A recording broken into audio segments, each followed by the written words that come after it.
Hi everyone, Marge Wilkie here at Rise Above Coaching and Consulting on this beautiful Wednesday morning, and we are tuning in for our weekly Wednesday vlog. And today I just had a question for you.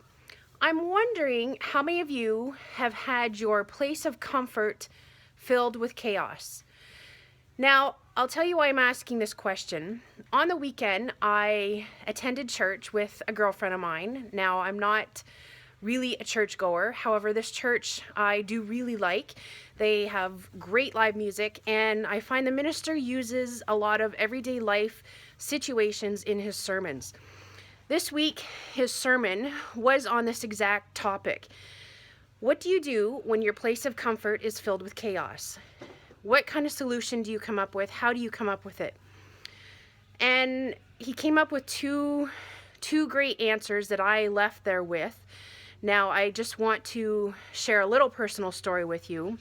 A few years ago, my husband was diagnosed with leukemia, and my place of comfort, which was my home, was completely flipped upside down and filled with chaos.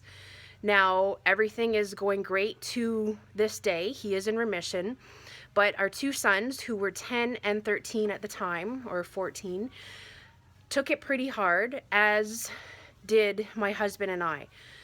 So it's been a long few years, but he is doing much better, and I think I'm safe to say that we're pretty much back to normal as we can be. But during that time, if we move forward about a year and a half, I became completely depleted with trying to keep up with the kids and work, paying bills, and just keeping everything as normal as possible and as chaos-free for my husband. But during that time, I myself became depleted. Now, anybody that knows me, I do have a little bit of a challenge asking for help, but at that time, I didn't know what to do. So I reached out to a local Alliance Center, and there I met an absolutely wonderful woman, and I worked with her for 2 years, and she's helped me both spiritually and emotionally. And to this day, I continue to see her.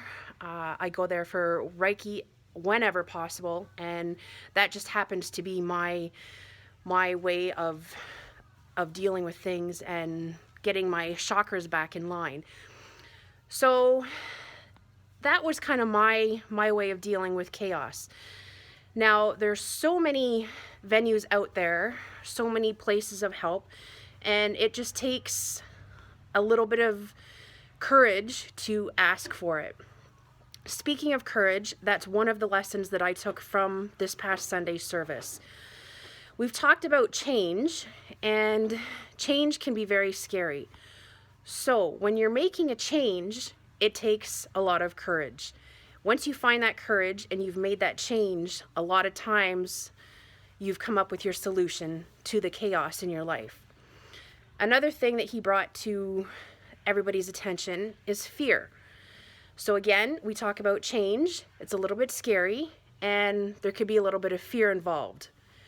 But one thing that he did bring to our attention also, when you face your fear, you come up to the solution of freedom. So you face your fear, you make the change, you have freedom. I thought it was an absolute awesome sermon. And for anybody that is going through any kind of chaos, whether it be in your home, your job, financial, spiritual, whatever, you need to take the step, find some courage, make the necessary changes in order to find your freedom. I'm going to leave that with everybody this week. Look at your situations, see what you can maybe do about it, reach out, ask for help. There is no issue with asking for help. You're not a failure. In fact, it's probably the best thing that you can do. I hope everybody enjoys this awesome day, and until next week, have a great week.